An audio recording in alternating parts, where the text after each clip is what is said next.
Morning, everybody. How we doing? Sammy United People's TV. It's Thursday, the 5th of September. It's the international break. And I tell you what, there feels like a bit of calm today.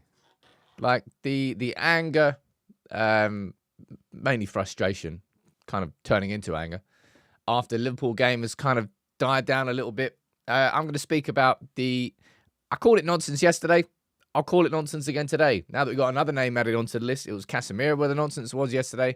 And today, it's Antony. Well, yesterday. But I'll cover that. I'll speak about both the Antony and Casemiro rumours, reports, all linking both of them with a move to Turkey. We're only going to speak about that briefly. We're also going to speak about international duty. Manu, of course, joining up with England. And a little conversation around Angel Gomez. There's an interesting point. And actually a video I think I want to do off the back of it. I'll explain that later. We'll also speak about Jean-Claude Blanc's new role in UEFA. Christopher Vivell staying on as United's Director of Global Talent. I believe that's what the job title was. Have a little conversation around the stadium. And I don't know. It feels like today will be a little bit of a less angry show in the comments. But I might be wrong. You never know. Who's here from the mod and the member gangs? Have a quick look. JVD, Alex, good morning to both of you. Carl, you're there too. Josh Klein. Nice to see you there, JVD. I haven't seen you in a couple of days. T, you're there as well. Stephanie, good morning to you. Tony, we've got Gren. Anthony, we've got Fizz. Got Biker Boy. Aaron. JC, as always. How you doing, buddy? And Haley. And on Facebook, we've got Matt Frost. How you doing, buddy? I'm definitely not here, so don't call me out. I'll listen to you next time. No, I won't. Mark James, Trevor Williams, Jason, and Jay. Good morning to all of you. As always, please do fire in your comments and your questions. And something that I've thought of before the show, and I'm going to try and get this sorted. Previously, I tried to organise it so that there was a live Discord call-in at the end of every show, but not many of you sort of got involved in it, or maybe not many of you knew how to do it.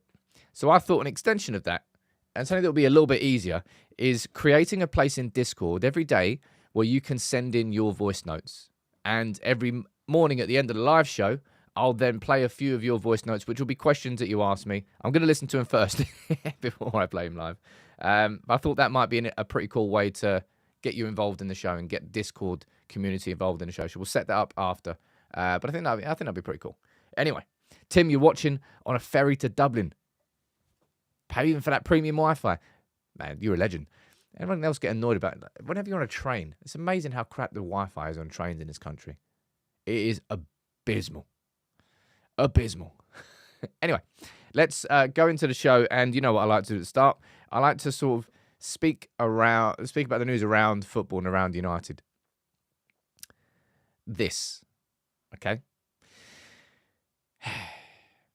I think what we're starting to see here, starting to understand here, is that the Premier League's rules and those in charge of enforcing them are not as strong as I think we all want them to be. All right. Premier League here have been rejected by a sort of, not a court of arbitration, but they tried to force the costs onto Everton for the PSR case that they brought against them with the points deduction. And they said no. They can only force Everton to pay a third of that. And then this one here, right? This one's so stupid. Leicester have won their appeal against a points deduction because of a PSR charge. And this is the reason why they've been successful, all right? Leicester successfully argued that the point of the breach was the end of their accountancy year in 2023, which was on June the 30th. And that was 2 weeks after they handed over their membership in the Premier League to Luton Town. So basically, Leicester have argued that because you tried to charge us when we were not a Premier League club anymore as far as our accounts are concerned, then all the rules associated with the Premier League can't actually be used against us. And they won the case. And I completely agree with what's his name? Martin Ziegler has written here. These cases have showed to City and City's lawyers, who will be the most expensive in the world, will be the best in the world, that there are holes to pick. There are holes to pick in the Premier League's ruling, the Premier League's wording.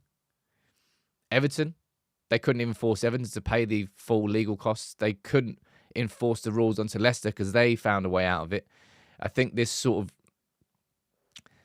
gives more chance to City to get around these rules. And by the way, we still haven't heard the conclusion of the case where City sued the Premier League in return. They tried to say that the associated party transaction rule was non-competitive. David, I don't think this gives City a get-out-of-jail-free card, but I think this gives City's lawyers more energy, just more of a way in. There's a little bit of precedent set now that the fact that Leicester have managed to pick apart their rules and get away with it. They couldn't force Everton to pay the bill. Okay, but that's two situations where the Premier League has tried to win and lost. And as I said, there's no conclusion on that associated party transaction. And then on top of all of that is this, right? I remember they're pretty much celebrating this. What was it, last week? When I said, good, this is the beginning for Chelsea. When UEFA ruled that Chelsea's sale of a hotel from one company they own to another company they own couldn't be used against the PSR requirements. The Premier League have decided it's the complete opposite. So Chelsea's selling a hotel worth 2 hotels worth 76.5 mil from one company they own to another that's both under the same umbrella. The Premier League have decided, yeah, that's fine. Great. Yeah, I mean, it's not going to come as a surprise to anybody that I don't think City are going to be punished in the way that they should be punished. I don't think Chelsea are truly going to be punished in the way that they should be punished for completely flouting the rules over the last few years. And yeah, Richard, that's what I mean. It doesn't bode well for the Premier League, in my opinion. And it's just, it's frustrating, really. It is frustrating. There. That's it. Right, let's move on to talk about the news. Actually, I've already cut a couple of comments out down here. Does the Premier League even know what's going on, Matt? That, to me, it kind of feels like, from just the outside looking in, this is just assumptions, right? It kind of feels like the Premier League has made a lot of rules and kind of made them up quickly. And probably the regulation and the ruling around those are not completely watertight. And that's ultimately what you pay. You know how lawyers are so expensive, right? They are expensive. I know. But I don't mean that in a bad way, by the way. But something's going on. Maybe I'll be able to tell you further down the line. The reason that you pay them the big bucks is because they can find wordings that are incorrect. They can find a sentence that sort of gives you a way in, that undermines a rule. And if you can cause reasonable doubt on that regulation, then the rule can't be used against you. That's why you pay these lawyers the big bucks, because they can find ways out. They're the kings of loopholes. And that's what clearly is going to be happening with probably City and probably Chelsea. And it's frustrating that's what football's become, really. Kevin is saying, I'm still optimistic City will be punished as they should be. So am I, but no doubt it will go down into an appeal that got pushed 4 years down the line. It's just frustrating. And I do not have an Only Sam's channel. Should do, though. Actually, I wouldn't earn much. Anyways, move on from having an Only Sam's channel. Congratulations. Let's get into the news, right? Congratulations to both Garnacho and Manu, who've been nominated for the Copper Trophy, which is the youth, as far as I know, it's the youth version of the Ballon d'Or. Now, neither of them are going to win it because Lamine Yamal's going to win it, all right? And I don't think any United fan would argue with that. But congratulations to Yamal, you've won it. With the season that he had, with the Euros that he had, and he won the Euros. Yeah, great, fantastic, good. And he's also started it like ridiculous pace with Barcelona in La Liga. So congratulations to him, but just awesome for Garnacho and Manu to sort of to go from where they were. It really is like there haven't been too many sort of like on the pitch happy stories at Manchester United. Well, there's been some, sure. But the breakthrough and the early beginnings of the career of both Manu and Garnacho is definitely one of the best ones. To come from the FA Youth Cup, winning that together, to then winning the FA Cup again together 2 years later, and then both making their international debuts not too far apart from each other, and to then go the entire way to the finals of both their respective international competitions, with a Copa America and Argentina with Garnacho, and England with Manu. Of course, Manu lost the final. Garnacho won it. It's an awesome... They're going to be best mates. Like they've grown up together and they've kind of achieved at the same pace. And if you look at the list of other players who have won that trophy before, there's some pretty decent names on there. I see a certain little Matthijs de Ligt. Come on. But I don't think either of them will win it because Yamal will win it. But it's awesome, right? Manu and Garnacho are the future, says Techlump. Well, dude, they're the future. They're the present as well. And also down there, look, there you go. Go on the boys. Go on the boys. Yeah, it's just cool to see. I really like that bit. What have I got going on here? Anyone else secretly hoping that Carsley keeps Manu on the bench? There's no secret about it. I want him to leave England. Say that you've got like a niggle. Say that you've got an injury. Please. That's what I want to see. Don't want to see him play. There's no secret about it. Now, yesterday I would have done this transfer review on Saturday, but we had that deep dive on the switch in transfer policy that I think started this summer and kind of going back to what I think was United's best transfer policy of signing players who were young, who turned into superstars at the club.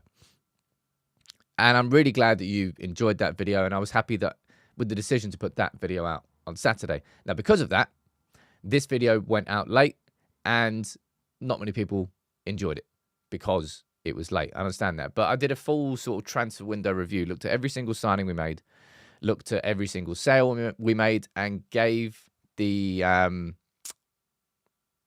overall transfer window a rating out of 10. So you can go and watch that if you'd like. But the transfer window isn't over in Turkey. Maybe there could be some big old transfers happening. You got, actually, this is from the Times. It's from Paul Hurst, I believe. Yeah, Paul Hurst from the Times saying Casemiro could leave for Galatasaray after Liverpool horror show. And he's saying Galatasaray considering making a bid for United's midfielder Casemiro. He was taken off at halftime. Galatasaray are in the market for a midfielder. And he's on their shortlist alongside Adrian Rabiot, who's a free agent, and Weston McKennie. And I spoke about this yesterday. Chris Wheeler saying that he's absolutely determined to stay at Manchester. Of course he is. He's on 375 grand. Wait, is he on 375? It's north of 300. I don't know how much, but he's on north of 300. Of course Casemiro wants to stay. He's not going to get this again. If he was going to, it would have happened in Saudi Arabia already, but it's not. I called it nonsense yesterday when all these random reports came out from Turkey. It's like the Turkish window is open. United, they've had a crap start to the season. Casemiro, he's had a horrible game. 2 + 2 = 4. Good. Right. Done.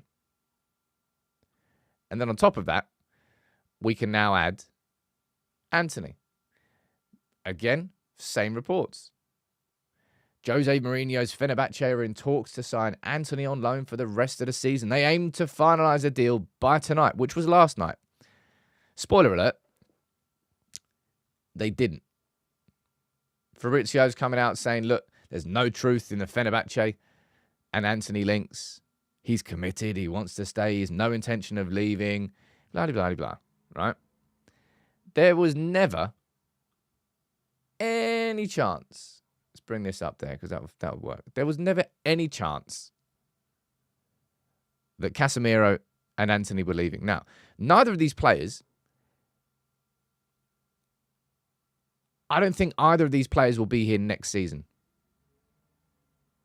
All right? I don't think they've got any part of Manchester United's long-term future. In the short term, we could probably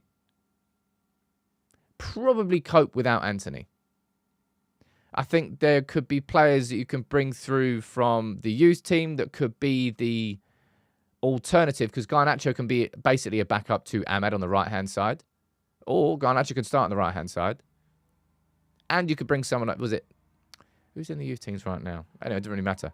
My point here, Antony, you could probably deal with that. But Casemiro, as much as I think that Casemiro is not part of the long-term future, in the short term,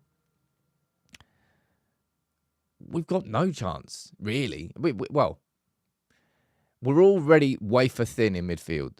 That's why we needed 2 midfield signings this summer. Okay?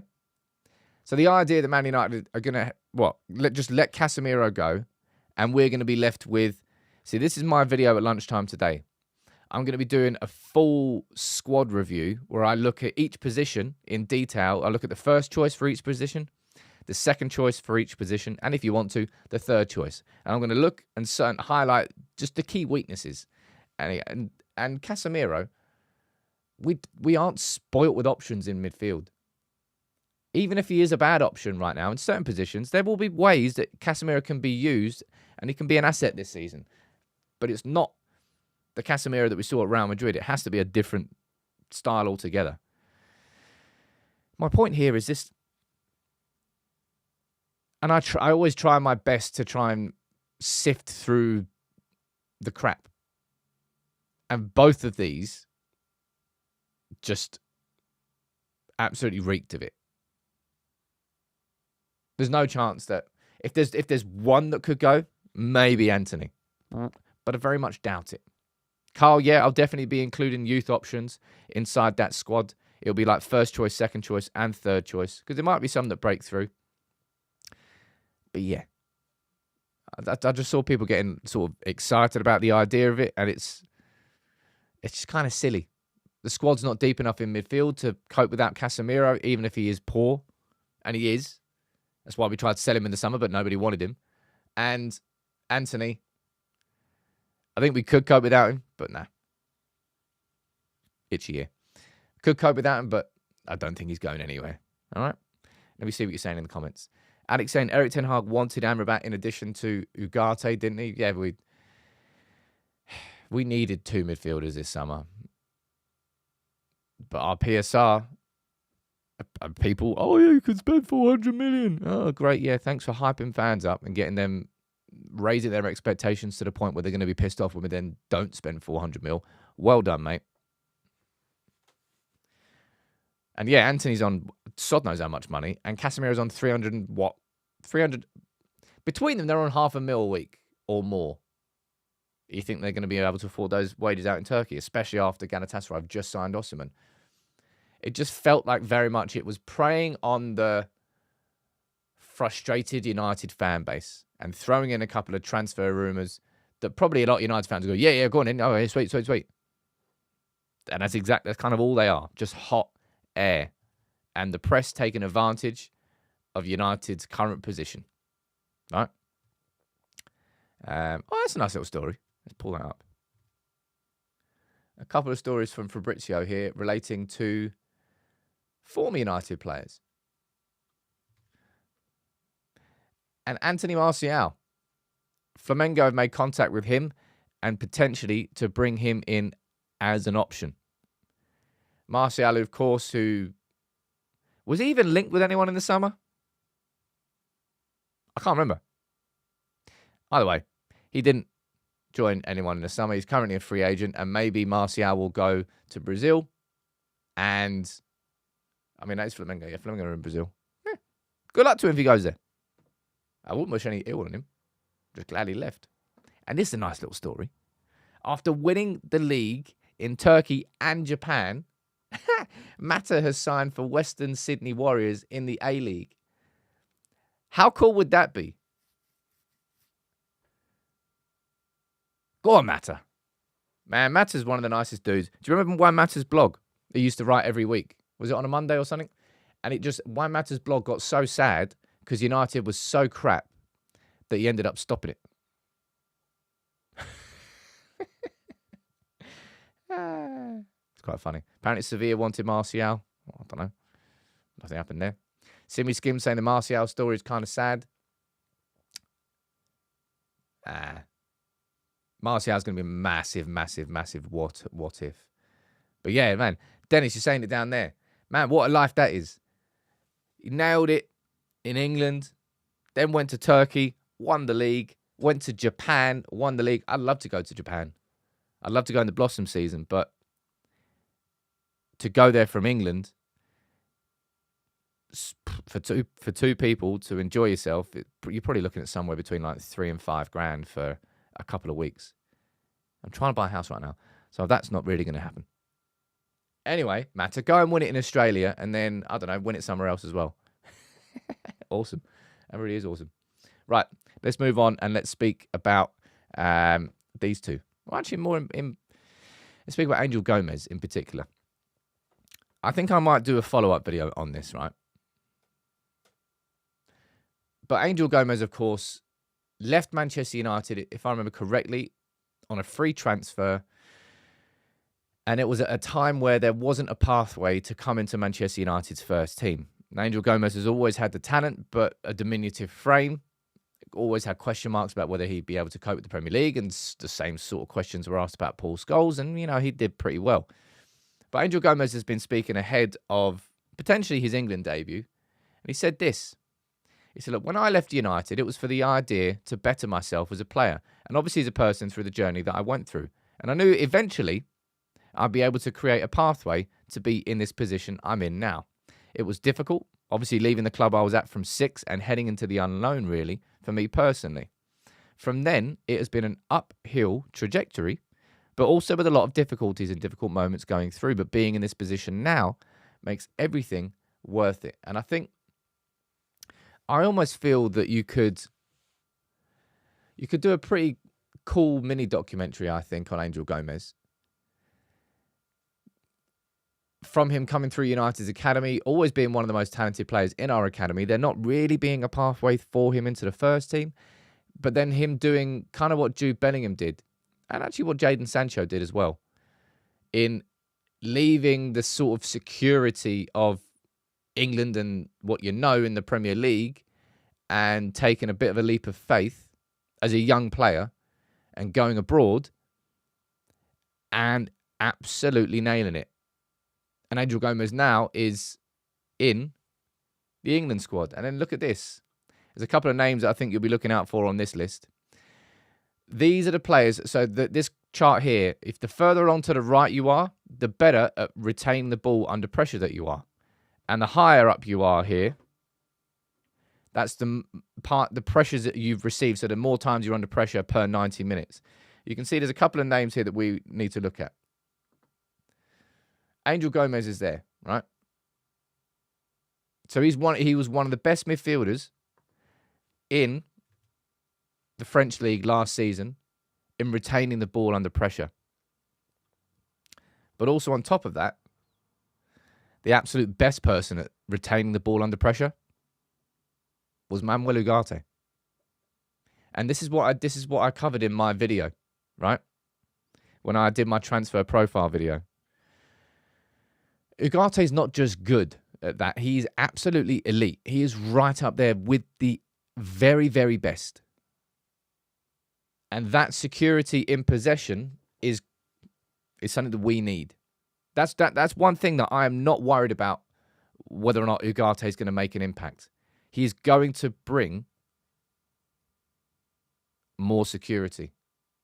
Harry's saying weird graphics saying pressures received. It's not at all. It's that when a player is on the ball, when somebody runs towards them to try and get the ball off them, that's a pressure. Ugarte is very good at retaining the ball in those situations, but also, so is Angel Gomez. And let me tell you something very interesting about Angel Gomez. And this is what I mean. I'm saying I could do a follow-up video on this, and I think I probably will. Have a quick look at this. Angel Gomez, of course, this is his transfer marked page. Look when his contract expires. Contract expires June the 30th, 2025. Next summer, Angel Gomez is a free agent. And I'll say it now. I'd be amazed. Well, first of all, Lille are going to try and have contract negotiations to get him to sign a new contract. That's going to happen. But I would be amazed if Manchester United didn't make a move for Angel Gomez to bring him back to the club. And remember, he's only, 24 now? He's only 24 now. And Angel Gomez probably would be delighted about that. But I think that could be, you could potentially sign him in January for a fee. But I don't know whether, I know in the Premier League, if your contract's expiring in the summer, you're allowed to sign pre-contract agreements with clubs who are outside of the Premier League. So I don't know I don't know what the rules are with the French league, whether you're allowed to do any pre-contract agreements. But my point here, he is going into a season of Champions League football with Lille. He's just broken into the England squad. Lee Carsley has given him his first call-up. He's 24 and plays in a position where we certainly are not spoilt for choices. So that's one to watch. And I think I probably will do a video. Maybe I'll do it in the international break because it'll be an interesting thing to look out on. If you look at the contracts expiring list, there's quite a few names on there. Like I know about the Bosman ruling, but the Bosman ruling the reason that the Bosman rule exists is because he fought so the contracts expired. Did contracts just roll over permanently before the Bosman ruling? I think they must have done. But Angel Gomez, one to watch. All right. Do you think he'd want to come back to United? I'm going to put that down as a poll question. Do you think Angel Gomez would want to come back? And that might be a rhetorical question for a lot of people. Would want to come back? Yes or no? All right. Put that down there. I personally think he would. I think with the squad that we've got now, with the ownership that we've actually got now, will it work this season with Erik ten Hag? Well, it remains to be seen whether it does. But I think the squad that we have now is actually far more exciting than it has been for a while. Like Varane being replaced by De Ligt, Wan-Bissaka being replaced by Mazraoui, Martial being replaced by Xerxes. I think we've done quite a lot of good things. Now, a lot more needs to be done, and just the idea of signing Angel Gomez back as a free transfer just makes a lot of sense. And I personally think he'd love to come back to Manchester United. Of course, but he was at the club for, 13 years? From when he was a 6-year-old? Part of him still probably exists in Manchester United. And it is a very different United that he left 5 years ago. And he pretty much ticks the profile, that I've been sort of screaming about. Players who are already clearly very good, but they aren't quite stars yet. He's 24. When did he 25? So he's just turned 24. August 31st. One to watch, I would argue. One to watch. Techlome is saying, once a red, always a red, why not? We need a ball-playing number 6, and he's perfect. Yeah, I watched a fair few games of the England under-21s where they won it, where Lee Carsley was manager. And Angel Gomez was one of the key players in that squad. He's very good. He is good. And yeah, I know people try and dismiss the French league as a farmers league, but it's kind of a little bit renowned as being extremely physical. So he's done all right over there to the point where he's got himself in the England squad. Chris, you're asking when he left. I think Angel Gomez left in 2019. Let's have a quick look. See if it's down here. 2020 as a free transfer. Well, he left United in 2019. Does that mean he didn't do anything for a year? Is that right? But he left United in 2019. Either way, Angel Gomez, one to watch, I think. One to watch. Let me see what you're saying in the poll. We've got 350 votes, and 63% of you think that he would want to come back to United, and I agree with you. Hamza, you're saying, Sam, don't you think United should go for Adam Wharton instead? Dude, we're talking about a free transfer here. Free transfers are supplementary. Free transfers are on top of anything you would do. If hypothetically Angel Gomez was to come back to Manchester United, that wouldn't be oh great, we made our midfield signing this summer. Brilliant. It'll be, no, Eriksen goes, Angel Gomez comes in, Casemiro goes, and we spend big on somebody like Adam Wharton. Next summer, I think, is where we really get the same energy we had towards centre-backs this summer. Next summer is where we have that energy towards central midfield. And I'm so ridiculously excited for that. So ridiculously excited. Midfield is the one area where we've just never, ever been able to do it properly. Bruno's been a great signing, but he's not a central midfielder. He's more of an attacking midfielder. We've still never replaced Roy Keane. We've still never replaced Carrick, Scholes. There's so many central midfielders that we've never, ever replaced profile-wise. Next summer, I think we do that. Right. Let's quickly run through the other news around. Jean-Claude Blanc has been appointed to the European boards. There's a little bit of news about what Jean-Claude Blanc is doing. Has been appointed to the boards of the European Club Association and UEFA's club competition. I don't know what that means. What does it actually mean? The UCC's role is to make recommendations to the UEFA Club's competition committee on strategic matters for its consideration before... Well, anyway. Maybe this means... I zoomed in a little bit too much. Do you remember when... wasn't David Gill... Is David Gill still on the board? I think he kind of is. David Gill was in some sort of position of power on the European boards. Maybe this helps United. I don't really think it changed anything. But Jean-Claude Blanc, of course, he was interim CEO, I think he was, before Omar Barada came in. And who was it? Was it Patrick Stewart was promoted from chief counsel to interim CEO and then kind of got booted out. And then Jean-Claude Blanc came in as the interim CEO until Barada came in. So it's someone asking down there, say Blanc leaving. Blanc was only ever part of Manchester United's direct structure on a short-term basis. His actual full role is he's like the director of sport at Ineos. He overlooks the sailing team, their investment in cycling, which is not done very well. But cycling is anyway, to speak about that. And also looking at Nice, he oversees all of it. So it was always going to be a case that Blanc sort of stepped away from Manchester United and direct involvement. And this is him doing it. Now, somebody who... One second there.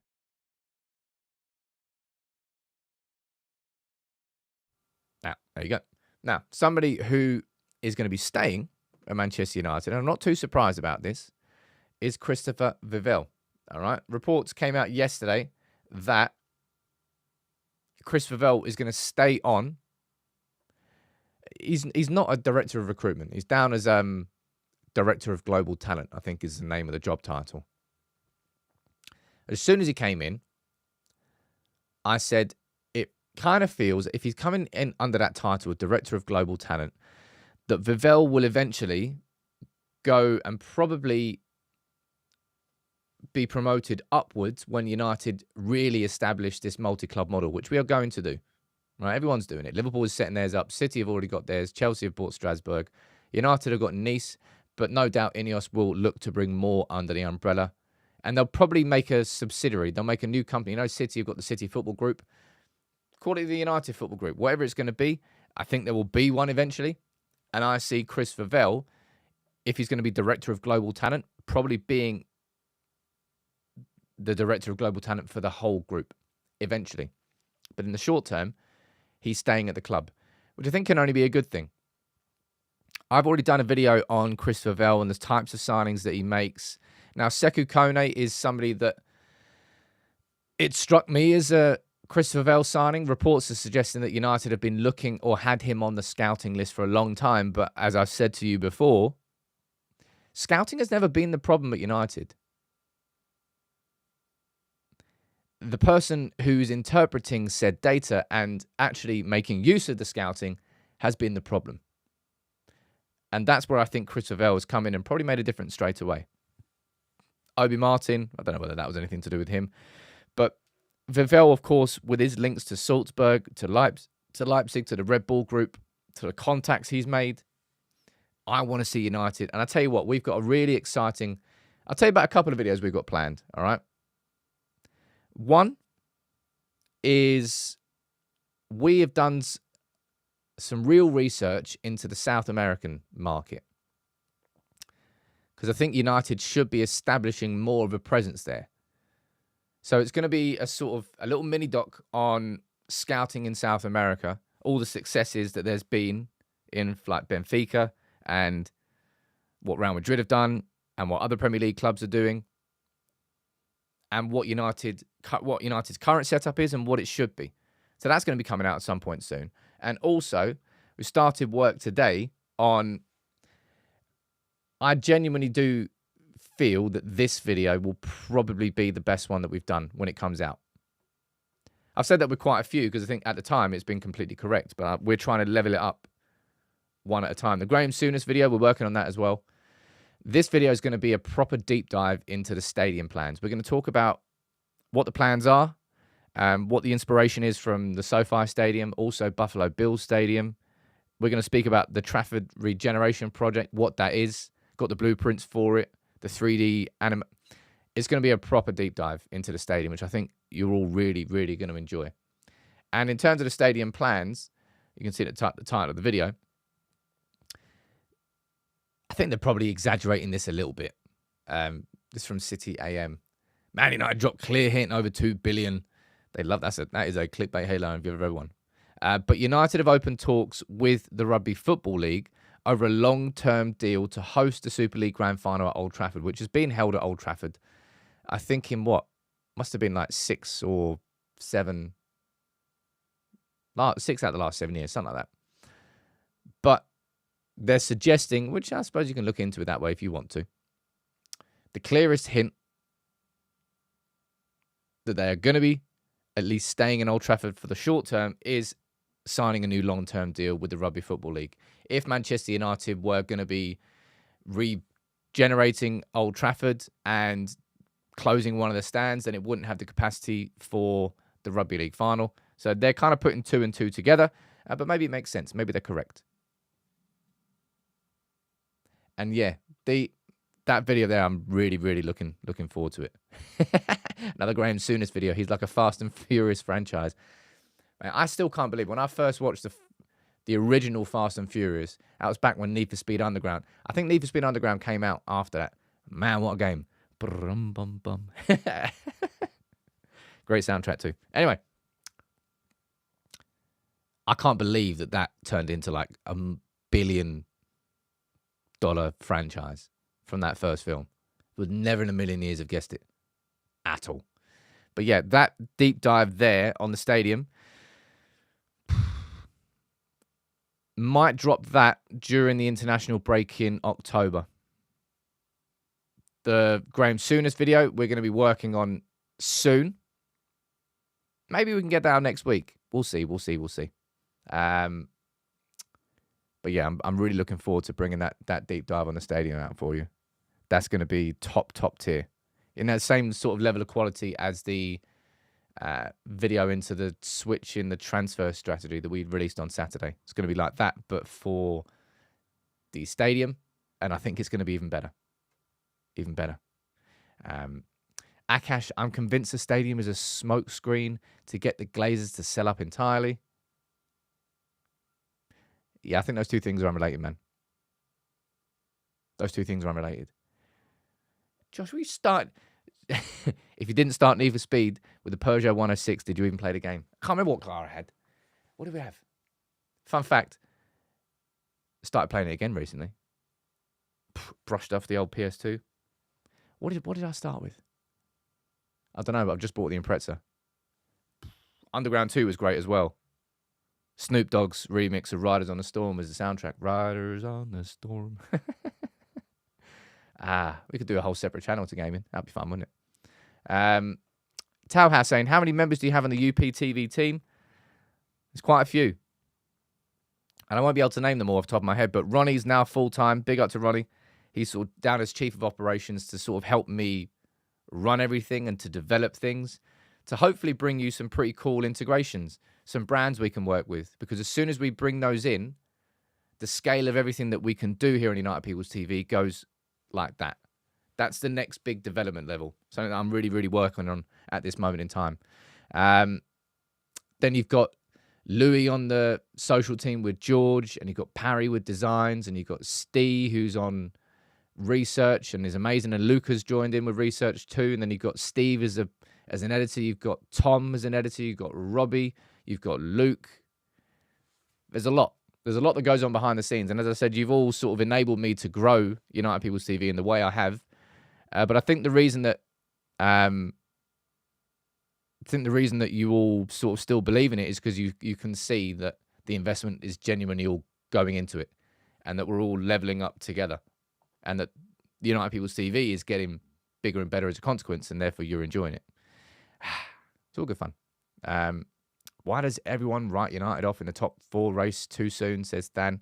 Fire any questions, last couple of minutes of the show. I don't think anybody's...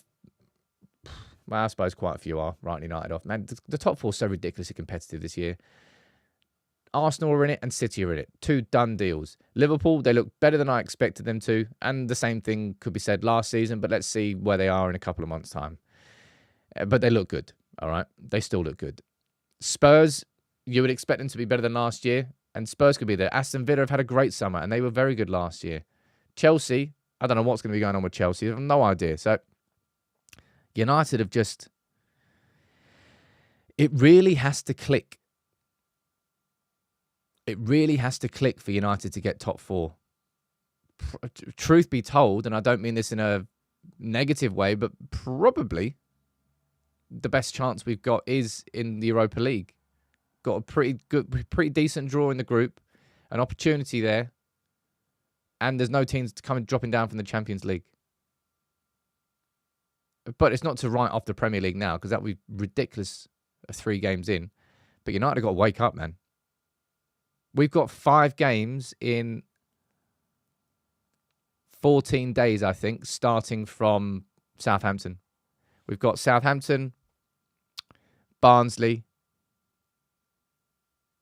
Crystal Palace, Twente, and Spurs. I think all before the end of September.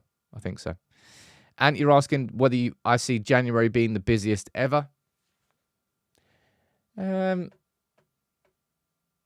I see January being where Manchester United can make a signing for sure, because we'll actually have plans laid out for the summer, and we'll be like, well, we can just execute one of those plans 6 months earlier, because now we're in a different accounting year, so we can probably do that.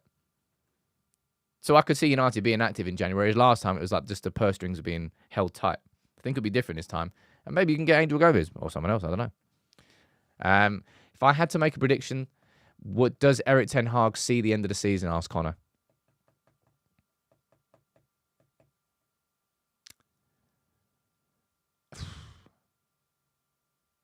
I'd probably say no at this moment in time.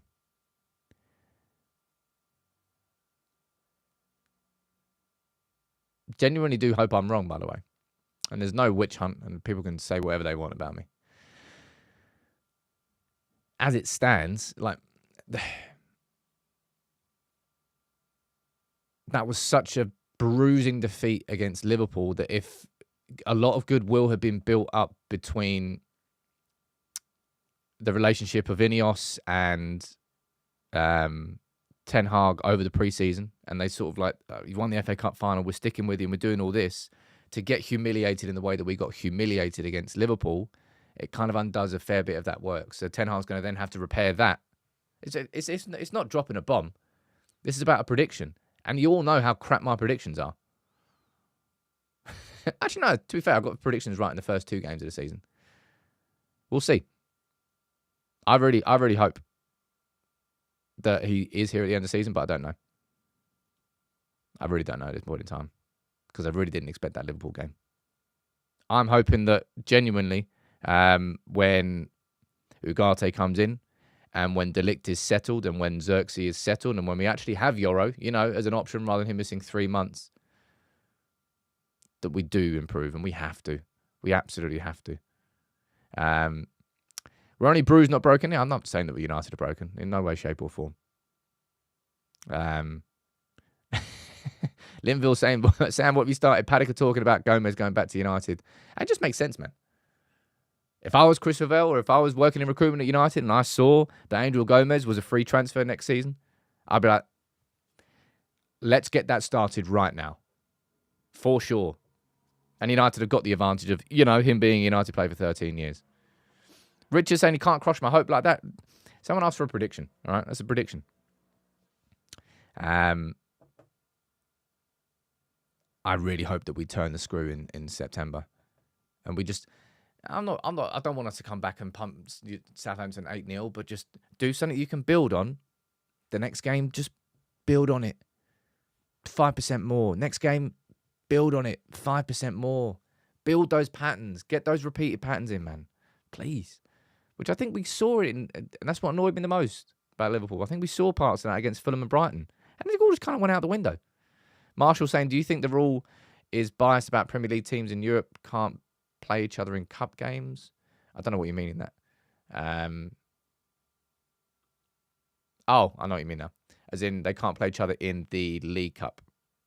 Yeah, it's stupid. But the rich get richer, I suppose. It is stupid. But because they keep packing the schedule, it's the only way that you can pack the schedule and for it to not cause problems is to do something like that. So it's ultimately down to UEFA putting in an extra 2 games. And as a consequence, the League Cup has had to bring in a seeding system to make sure that the schedule won't clash with these extra games that have been shoved in. Christos saying, thanks for all the hard work. Thank you very much, dude. Thanks to everybody. Let's read one more question out and then we'll wrap it up for today. Did you see the Japanese backup goalkeeper we could have signed last season? He's already one of the best goalkeepers in Serie A. Yeah, well, the reason that... What was his name? God, if I can remember that, that'll be a pub quiz question. Nah, no chance. Anyway, he didn't join because he didn't want to be a backup. He wanted regular first-team football. I think he went and joined a team in Belgium instead. Suzuki? Was that the team he came from? Japanese goalkeeper... Man United. Suzuki!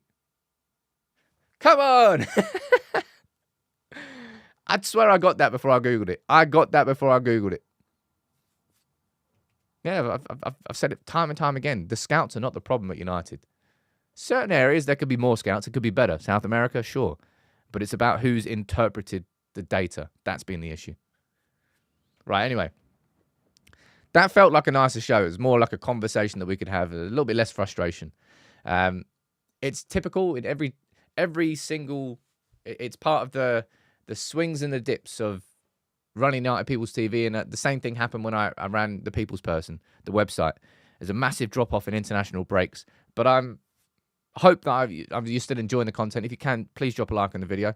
I'm going to be doing a full squad review at lunch today, which I think you'll be interested in. Looking at the starting player for every position, who I think is the backup in each position, and then maybe any youth products that could come through this season in certain positions. And we can see where the weaknesses are. All right? That's going to be the lunchtime video. And yeah, thank you all for tuning in. Please drop a like on the video if you can, and subscribe if you're new to United People's TV. Take it easy.